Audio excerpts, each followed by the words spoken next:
Bismillahirrahmanirrahim. Allahumma sholli ala sayyidina Muhammad wa ala ali sayyidina Muhammad. Sahabatku, di segmen yang kedua ini kita masuk poin utamanya, yaitu ketika impian mengganggu kebahagiaan. Abu, seperti apa aja nih? Ngeri banget nih. Katanya harus bersemangat. Tetapi ada efeknya. Nah, betul teman-teman semua. Ibaratnya obat, ya, ibaratnya obat, ada efek sampingnya. Ada yang mengakibatkan mengantuk, ada juga yang kalau makannya memakan obatnya tidak selepas makan akan pedih ke lambung ataupun yang lain-lainnya. Maka kita harus betul-betul memahami obat tersebut, betul-betul memahami tahu harus dikonsumsinya di waktu apa dan syarat mengkonsumsinya ataupun memasuki konsumsinya itu harus seperti apa. Harus detailing kita. Nah, maka kita pelajari. Setidaknya ada 7 sahabatku. Ada 7 yang betul-betul harus kita waspadai ketika kebahagiaan nih ya, kebahagiaan betul-betul digerus nih oleh impian kita.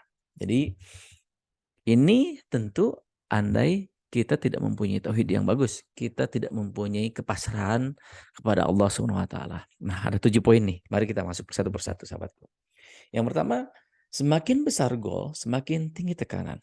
Ini efek sampingnya teman-teman semua, ya. Efek sampingnya. Ketika kita menentukan contoh gitu ya, di perusahaan, di tempat bisnis gitu, menentukan profit sekian. Oh, maka hari-harinya tuh pressure, tertekan dan yang lain-lainnya. Tapi kecenderungan sahabatku ini membuat membuat uh, lebih positif seperti itu dibanding dengan apa? Dibanding tidak mempunyai tujuan. Nah, ya, begitu. Jadi ada efek sampingnya, ya. Ini ketika mengurangi kebahagiaan.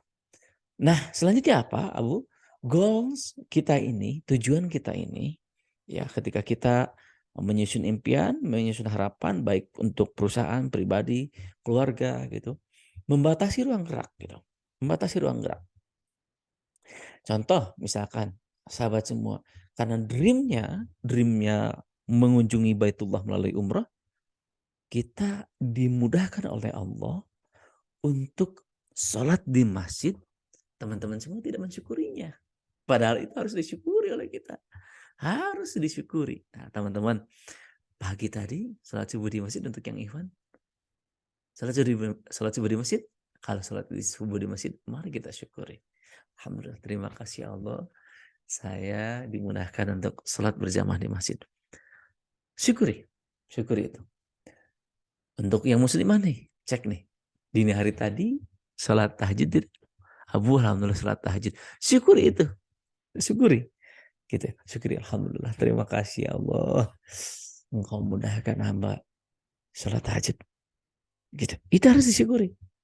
Jadi jangan sampai dream kita membatasi ruang gerak kita. Gitu ya. Ruang syukur kita. Begitu ya. Hati-hati ya sahabatku. Apa Abu selanjutnya? Goals ini, ya, tujuan ini bersifat sementara. Contoh, ini pengalaman pribadi Abu Baris juga. Mempunyai dream, mempunyai mobil.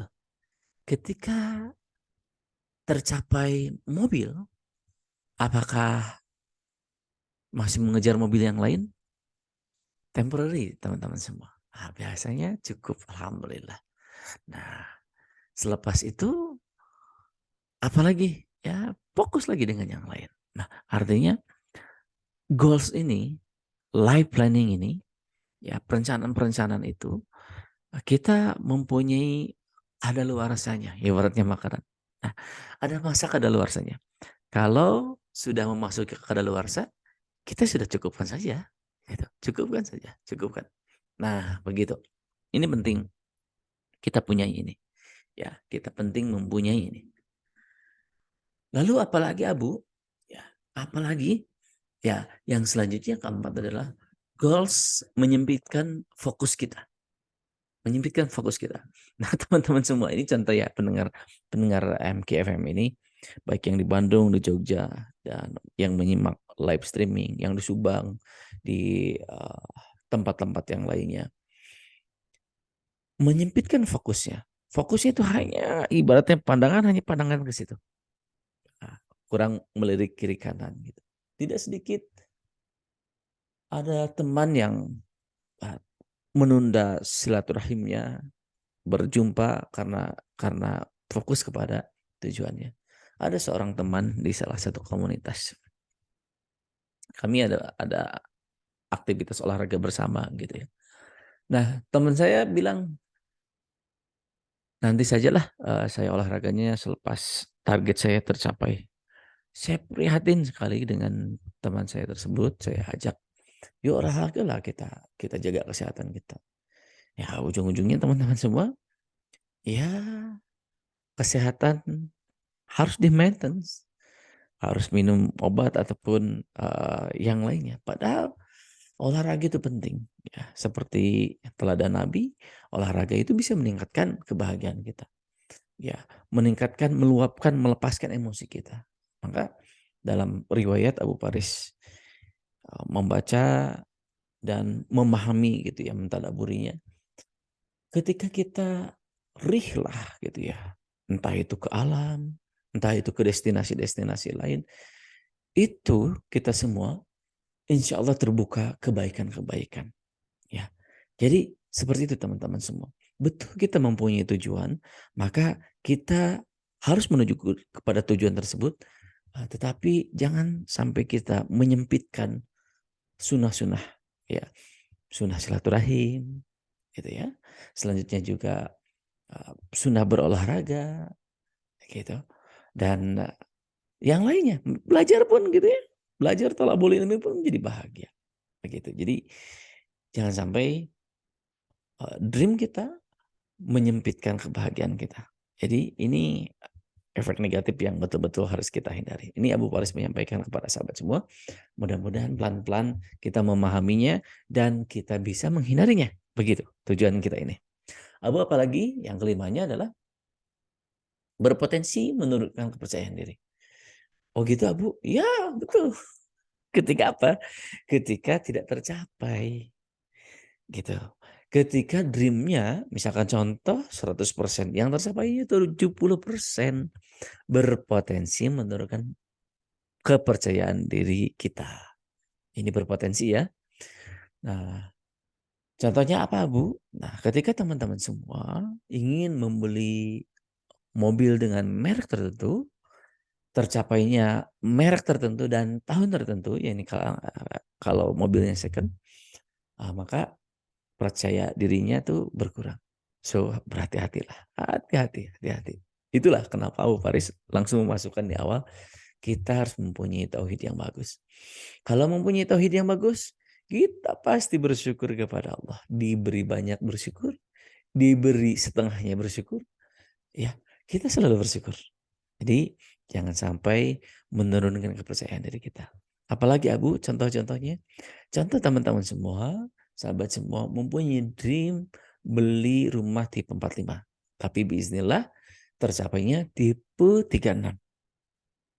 Apakah kita turun percaya diri? Kalau kita tidak mempunyai rasa syukur kepada Allah, maka kita berpotensi tidak percaya diri. Kita tuh udah maaf. Maka berhati-hatilah bermedia sosial contohnya ya. Kita tuh sudah menyampaikan dream, menyampaikan desain harapan kita. Nah, ketika tidak tercapai, maka menurunkan kepercayaan diri kita. Waspada. Abu apakah punya pengalaman pribadi? Punya. Punya. Dalam hidup Abu Faris sendiri, ada beberapa momen ketika impian tidak tercapai ataupun kadarnya tidak tercapai. Ya, harusnya 100% yang ditargetkannya, tapi tercapainya 70-60%. Aduh, gitu. Hati-hati teman-teman semua. Kita punya Allah, kita kembalikan kepada Allah. Innalillahi wa inna ilaihi rajiun. Ada seseorang yang betul-betul mensyukuri, kenapa saya itu mau beli mobil ini, kok kenapa hati ini nggak sreg gitu, nggak nyaman ya. Dengan berjalannya waktu, mikir terus, memohon kepada Allah. Di kemudian hari berjumpa dengan mobil yang lebih baik dari apa yang diinginkannya gitu. Jadi pastikan teman-teman semua kita harus selalu berpositif thinking gitu ya, berprasangka baik, husnuzon kepada Rabb kita, kepada Allah Subhanahu wa taala, bahwasanya kita punya Allah, bahwasanya kita ada tempat memohon, pastikan kita selalu minta kepada Allah. Minta kepada Allah. Ya Rob, kami memohon ya Allah. Kami ingin ini, tetapi semuanya kembali kepadamu ya Rob. Cakep, cakep itu. Keren, keren. Harus seperti itu. Harus seperti itu. Itu sahabat semua. Yang keenam, goal sendiri gitu ya, mendorong perilaku tak etis. Seperti apa Abu Faris? Goals mendorong perilaku tak etis ini ketika teman-teman semua menghalalkan segala cara. Kita menghalalkan segala cara. Apakah goals tersebut, impian tersebut menjadikan harga diri kita menaik? Nah, itulah ya efek sampingnya daripada goals yang tidak mempunyai tauhid yang bagus, yang tidak punya keimanan yang bagus. Maka berperilaku tak etis. Mohon maaf, ada beberapa orang yang berani membohongi janji, ingkar janji. Mohon maaf ketika ada seseorang yang berperilaku mencurangi orang lain. Itu adalah boleh jadi mereka punya goals, punya tujuan dengan menghalalkan segala cara. Nah, waspadalah. Waspadalah, waspadalah. Ini membuat diri kita semakin sempit, membuat diri kita jauh dari kebahagiaan. Waspadalah. Ini harus waspada teman-teman. Harus sangat sangat waspada perihal ini. Kita tetap harus dalam koridor Islam, dalam koridor-koridor kebaikan, itu membuat diri kita disebut betul. Itu membuat diri kita berada di jalan yang Allah ridhoi. Itu teman-teman. Lalu yang ketujuh apa Abu Faris? Yang ketujuh adalah goals membatasi peluang kreativitas dan spontanitas. Itu hati-hati ini teman-teman semua. Ya, berpeluang ini ya. Kenapa? Karena kacamata kita sudah difokuskan ke satu titik. Kita mempunyai potensi-potensi yang lain. Kreativitas kita tidak tergali gitu. Tidak tergali. Kenapa? Karena kreativitas tersebut ditinggalkan saking fokusnya menuju kepada impian yang ingin dituju. Begitu. Ini contoh nih sahabat semua. Teman-teman semua mempunyai dream menuju umrah. Nah, umrah bernilai pahala yang besar. Tetapi karena saking fokusnya ke situ, teman-teman semua kurang bersosialisasi, kurang berdakwah ke tempat yang lain. Padahal itu pahala yang tidak kalah besarnya juga. Maka kreativitasnya tidak tergali, ide-ide kreatifnya tidak tergali. Itu pun efek samping yang betul-betul harus kita hindari. Selanjutnya spontanitas teman-teman semua. Padahal ini yang betul-betul saya sendiri, Abu Faris sendiri harus memanage kembali tentang ilmu life planning Abu Faris.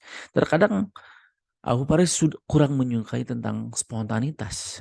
Nah, kadang-kadang kurang menyukai spontanitas. Padahal boleh jadi walaupun agendanya mendadak itu menjadi kebaikan gitu. Jadi harus mempunyai kemampuan analisa yang sangat baik gitu ya. Kita harus mempunyai analisa yang sangat baik. Nah, seperti itu sahabat semua. Mudah-mudahan Abu Faris sudah menyampaikan efek samping ini membuat diri kita lebih meyakini bahwasanya kawasan kita adalah kawasan ikhtiar, kawasan kita sebagai manusia adalah kawasan berdoa. So pasti Allah menentukan yang baik gitu. Lalu bagaimana Bu? Kalau hidup lebih baik mengalir saja. Mengalir seperti apa? Mengalir saja seperti air. Bagaimana Bu? Nah, kalau Abu Faris menghindari itu, ya, menghindari itu Abu Faris pastikan kita tidak di situ, ya. Kalau mengalir saja, ya kita tidak di situ. Kita tetap mohon maaf, air comberan saja apa? Air comberan saja mengalir dan mengalirnya kemana? Sahabat semua tahu. Ingin detail? Yuk kita simak segmen selanjutnya. Kita lanjutkan di segmen ketiga. Insya Allah.